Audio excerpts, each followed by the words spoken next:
Gak apa-apa, gak apa-apa, gak ada yang tahu, gak bakal ketahuan, dikit-dikit mah oke lah. Nah itu dia, dikit-dikit lama-lama menjadi bukit. Semua dosa cara mainnya seperti itu. Ketika manusia tidak tegas berkata tidak terhadap bujukan, terhadap hasutan dosa. Salam damai sejahtera saudara-saudaraku yang terkasih, pencinta firman Tuhan. Berjumpa kembali dengan Bible Learning with Father Joseph edisi ke-27 di tahun 2024 ini. Saudara-saudaraku yang terkasih, apa kabar Anda hari ini? Izinkan saya untuk menyapa teman-teman yang berasal dari luar negeri, khususnya dari negara Timor Leste. Karena ternyata pelan-pelan ini teman-teman dari Timor Leste merangsek ke urutan yang kedua. Di urutan pertama tetap dari Malaysia. Saudara-saudaraku yang terkasih, semoga pewartaan firman Tuhan bisa menyentuh sungguh-sungguh bukan cuma telinga Anda, bukan cuma pikiran Anda, tetapi jiwa manusia. Jiwa manusia yang sering kali porak-poranda. Karena apa? Apalagi kalau bukan karena dosa. Saudara-saudara yang terkasih, kan kalau kemarin di edisi ke-26 itu ada dua jenis botol. Yang satu botol warna transparan, yang satu warna hitam. Sekarang di depan saya hanya ada satu botol warna hitam dari plastik. Saya minta Anda untuk menebak lagi. Apakah botol ini isi atau kosong? Coba latih intuisi Anda, kepekaan Anda, itu dilatih. Seperti pesannya Paulus kepada Timotius, kan, latihlah dirimu beribadah, termasuk juga intuisi kita. Orang bilangnya, itu mah untung-untungan, hoki-hokian. Tidak, saudara-saudara, manusia itu punya kepekaan. Tapi seperti pisau yang gak pernah diasah, lama-lama tumpul. Maka manusia gak punya berkurang kemampuannya untuk memiliki firasat, untuk bisa memikirkan apa yang sedang terjadi dalam dirinya, dalam diri orang-orang di sekitarnya. Coba latih intuisi Anda. Saya hitung sampai 5 ya. Apakah botol hitam ini berisi atau kosong? 5, 4, 3, 2, 1, ya. Putuskan, tulis di kolom komen. Kosong atau isi? Oke, sekarang langsung saja kita bongkar. Ini kosong atau isi ya? Sengaja saya nggak pegang, saya nggak angkat. Sebab kalau saya angkat ketahuan. Ya, botol ini coba ya. Waduh, ada isinya nggak? Aduh, ternyata kosong saudara-saudara. Ternyata botol ini kosong. Saudara-saudaraku yang terkasih, bukan cuma botolnya yang kosong. Banyak sekarang umat manusia, orang beriman, hidupnya kosong. Bukan cuma karena kosong pikirannya, karena nggak belajar, nggak menempa akal budinya, menjadi pelupa, menjadi pikun, menjadi Alzheimer, tetapi hatinya kosong. Lama-lama hatinya itu tumpul. Suara hati yang dulu waktu kita masih kecil selalu berbisik kepada kita, mengarahkan kita untuk mengambil keputusan yang benar, mengingatkan kita kalau kita dihadapkan pada suatu bahaya atau dosa, lama-lama tumpul. Kok suara hati bisa tumpul, Romo? Karena tidak pernah didengar, karena bisikannya, arahannya tidak pernah dipedulikan. Lama-lama sang suara hati yang diberikan oleh Allah, ada kebenaran Allah dalam suara hati manusia, lama-lama kehilangan suaranya. Mungkin sampai sekarang suara hati itu terus bergema, tetapi sayup-sayup karena pikiran, hati, tindakan kita terlalu banyak hiruk pikuk pikiran-pikiran yang lain, perasaan-perasaan yang lain. Dan salah satu kekuatan yang sangat menghancurkan suara hati adalah, apalagi kalau bukan dosa. Nah, dalam bacaan hari ini, saudara-saudaraku, kita bisa melihat bagaimana pribadi yang dalam salah satu peristiwa hidupnya, suara hatinya hilang betul-betul, tumpul betul-betul. Nama tokoh ini adalah Daud, yang kisahnya sudah kita simak betul-betul. Nah, kali ini Daud jatuh dalam dosa dengan membunuh Batsheba. Dia jatuh pada perzinahan, dia mengingini istri orang, dan dia juga betul-betul hancur hidupnya. Dia melanggar begitu banyak hal, perintah-perintah di 10 perintah Allah. Saudara-saudaraku yang terkasih, kira-kira ya, apa yang dialami oleh Daud ketika dia melakukan sebuah pelanggaran, sebuah dosa? Sebab begini, Daud ini kan orang baik ya, orang yang tulus, orang yang murni hatinya, orang yang lurus hidupnya, betul-betul mau tekun di jalan Tuhan, dia peka terhadap suara Tuhan. Kira-kira apa sih sebelum Daud melakukan tindakan dosa? Kira-kira coba dipikirkan apa yang dipikirkannya, apa yang dirasakannya, apa yang sedang digulatinya. Apakah deg-degan? Apakah dia maju mundur? Apakah dia gelisah? Apakah dia keringat dingin? Sebab kalau orang jahat melakukan sebuah perbuatan dosa, mungkin udah biasa. Tapi ini orang baik. Sebelum dia jatuh dalam dosa, biasanya kita kalau mau terjerumus dalam dosa kan kita gelisah. Kita kan aduh, ini gimana nih? Ini waduh. Nah, disinilah di titik paling penting ini, seringkali manusia membuka celah, membuka pintu terhadap sang roh jahat ini. Entah kita berkompromi, entah kita ya sembunyi-sembunyi, atau kita membiarkan diri kita, kuasa gelap bekerja dalam diri kita, sehingga betul-betul roh jahat inilah yang menguasai pikiran hati dan membuka semua pintu-pintu kemaksiatan dalam hidup kita. Hati-hati. Justru titik paling penting adalah ketika manusia ada di ujung dosanya itu. Hampir jatuh. Nah, di sini seringkali suara hati masih bersuara. Suara hati masih berfungsi. Suara hati masih mengingatkan. Saudara-saudaraku terkasih, di titik ini ya, sebelum kita melakukan dosa, baru bisa berpikir, baru bisa mau, baru bisa pengen gitu, langsung putuskan. Stop. Tidak. Caranya adalah jauhi dosa. Menjauh dari sumber dosa. Tinggalkan itu. Jangan, udah deh, nggak apa-apa deh, nggak ngapa-ngapain juga kok. Nah, itu dia. Itu kesalahan manusia. Tinggalkan, berani berkata tidak terhadap sumber dosa, terhadap ajakan-ajakan dosa, terhadap pikiran-pikiran kita yang seringkali ngipas-ngipasin kayak tukang sate ngipasin satenya gitu. Nggak apa-apa, nggak ada yang tahu, nggak bakal ketahuan, dikit-dikit mah oke lah. Nah, itu dia, dikit-dikit lama-lama menjadi bukit. Semua dosa cara mainnya seperti itu. Ketika manusia tidak tegas berkata tidak terhadap bujukan, terhadap hasutan dosa, sehingga jatuhlah manusia dalam dosa. Nah, ketika Daud jatuh dalam dosa, dia panggil Batsheba, dia melakukan hubungan yang terlarang dengan Batsheba. Kira-kira apa yang dilakukan oleh Daud ini? Apa yang dia rasakan? Seringkali di tahap ini saudara-saudara, suara hati itu kayak hilang betul-betul. Karena apa? Pikiran manusia lebih dikuasai oleh nafsunya, oleh keinginannya, oleh kedagingannya, oleh dosa.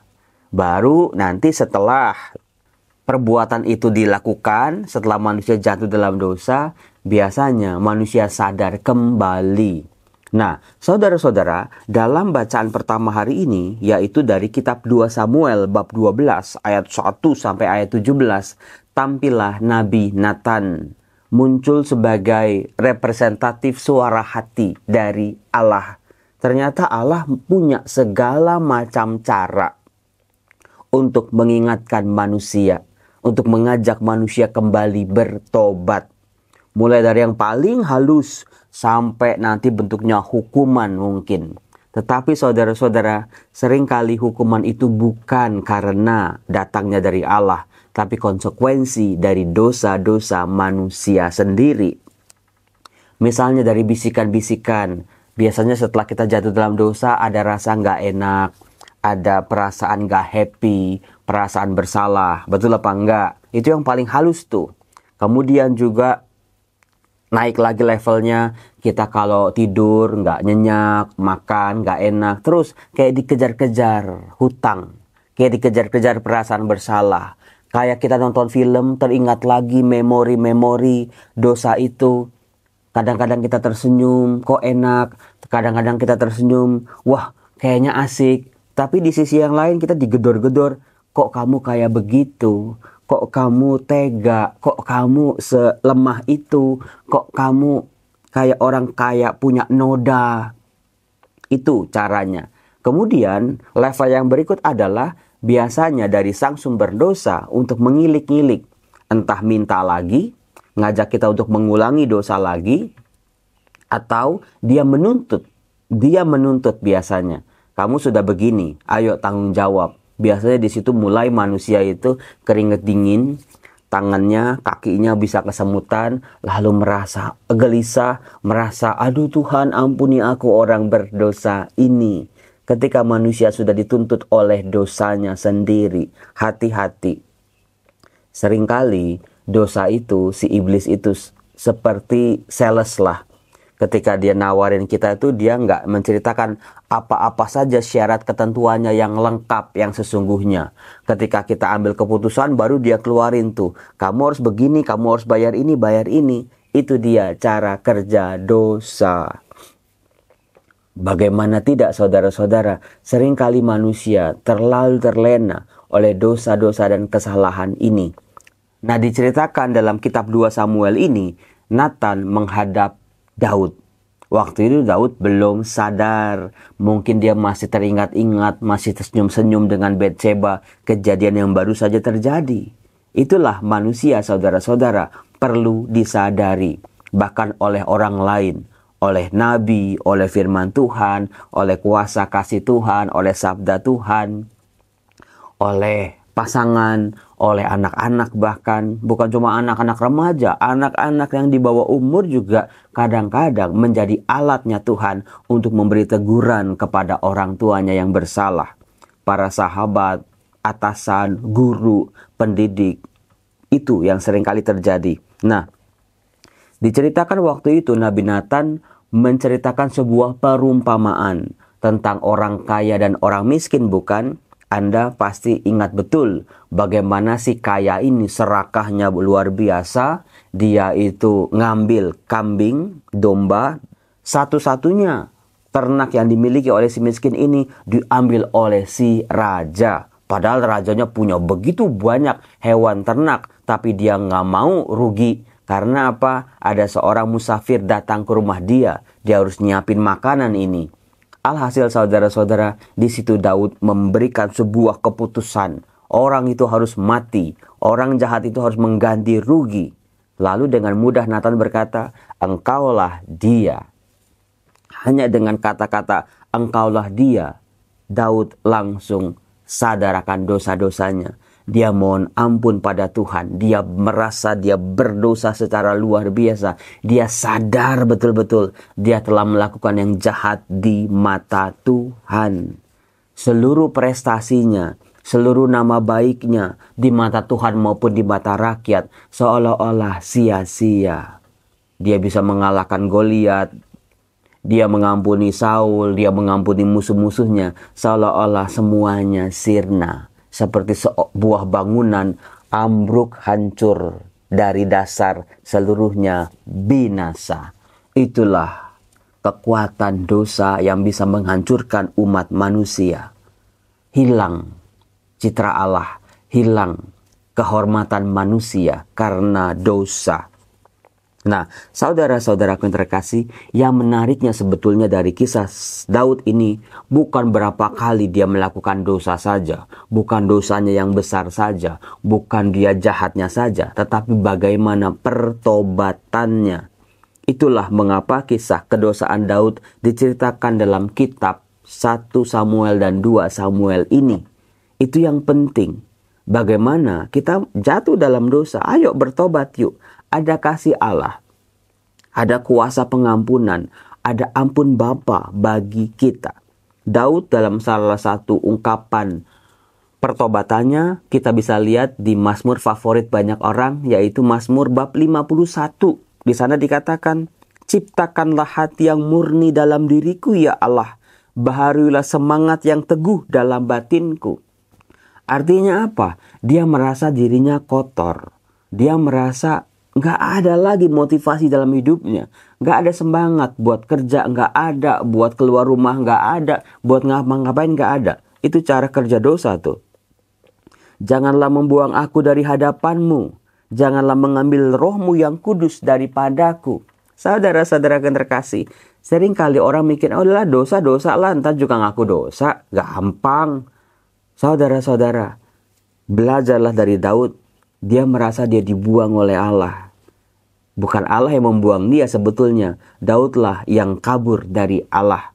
Lalu Daud merasa, ya Tuhan janganlah kau ambil rohmu yang kudus daripadaku. Ketika manusia jatuh dalam dosa, dia kotor. Roh Allah ini, roh maha suci ini, gak bisa berbarengan dengan yang kotor. Saudara-saudara, itu yang sangat penting. Berilah aku sukacita karena keselamatanmu, dan teguhkanlah roh yang rela dalam diriku. Maka aku akan mengajarkan jalanmu kepada orang-orang durhaka, supaya orang-orang berdosa berbalik kepadamu. Daud mau kedosaannya ini menjadi bagian dari hidupnya, tapi dia belajar. Pasti ada tujuan, ada maksud kenapa Daud jatuh dalam dosa. Supaya dia bisa belajar pertobatan, supaya dia bisa tahu jalan kembali kepada Allah. Dan dia akan mengajarkan jalan-jalan itu kepada orang-orang berdosa supaya bertobat juga. Lepaskanlah aku dari hutang darah ya Allah, Allah penyelamatku, maka lidahku akan memasyurkan keadilanmu. Ya Tuhan, bukalah bibirku, supaya mulutku mewartakan puji-pujian kepadamu. Saudara-saudara yang terkasih, bayangin seorang Daud, seorang pemazmur, dia merasa bibirnya dikunci, bibirnya keluh, gak bisa lagi berkata-kata, malu mau memuji Allah. Karena apa? Jatuh dalam dosa. Dosa membuat dia malu. Dosa membuat dia gak pantas di hadapan Tuhan. Dosa membuat dia itu gak berarti apa-apa. Itulah daya rusak dosa. Nah, saudara-saudara terkasih, bagaimana gambaran relasi Allah dengan manusia yang rusak bisa kita lihat dalam Injil Markus bab 4 ayat 35 sampai 41. Ketika para murid di atas perahu, lalu tiba-tiba danaunya bergejolak. Dosa yang membuat hidup manusia bergejolak ini dia. Mungkin dosanya kecil, tapi efeknya bisa membesar sehingga hidup manusia kayak acak-acakan, amburadul, gak tahu lagi arah dan tujuannya. Itulah dosa. Lalu saat manusia hancur lebur seperti itu, sama seperti para murid yang berseru kepada Yesus, Guru, engkau tidak peduli kalau kita binasa. Saudara-saudaraku yang terkasih, seringkali kita nyalainnya Tuhan. Padahal kitanya yang gak beres, kitanya yang menjauh dari Tuhan, kitanya yang kurang menaruh rasa percaya kita pada kemahakuasaan Tuhan. Maka Tuhan Yesus langsung bangun, menghardik angin itu dan berkata, diam, tenanglah. Lalu angin itu reda dan danau pun menjadi teduh sekali. Banyak orang bertanya, kenapa sih ketika kita mau berdosa itu Tuhan tuh gak ngingetin kita. Tuhan itu gak negur kita. Tuhan itu gak memperingati kita. Saudara-saudara, sebetulnya Tuhan sudah melakukan segala macam cara supaya manusia jauh dari dosa, menjauh dari kesalahan, menjauhi dari tindakan-tindakan yang akan mengakibatkan diri manusia menjadi hancur. Tetapi seperti para murid nanti, mereka menganggap Tuhan Yesus tidur. Wah, ini payah nih. Tuhan gak peduli ketika umatnya dalam bahaya. Saudara-saudara yang terkasih, Tuhan selalu hadir, Tuhan selalu tahu, Tuhan selalu menjaga. Maka latihlah diri kita untuk bisa pintar-pintar menjauh dari sumber dosa. Mendekatlah pada Sang Sumber Kasih, mendekatlah pada Sang Sumber Hidup. Karena kalau kita dekat sama Tuhan, itu dosanya itu juga enggak bisa mendekat pada kita. Asal kita punya tameng, asal kita punya pelindung dari Tuhan. Jangan sombong juga, jangan merasa besar kepala juga, karena dosa bisa bekerja dari berbagai macam cara. Saudara-saudara, selamat berakhir pekan. Semoga kisah Daud ini bisa menjadi pembelajaran buat kita. Salam, Tuhan memberkati. Bye-bye.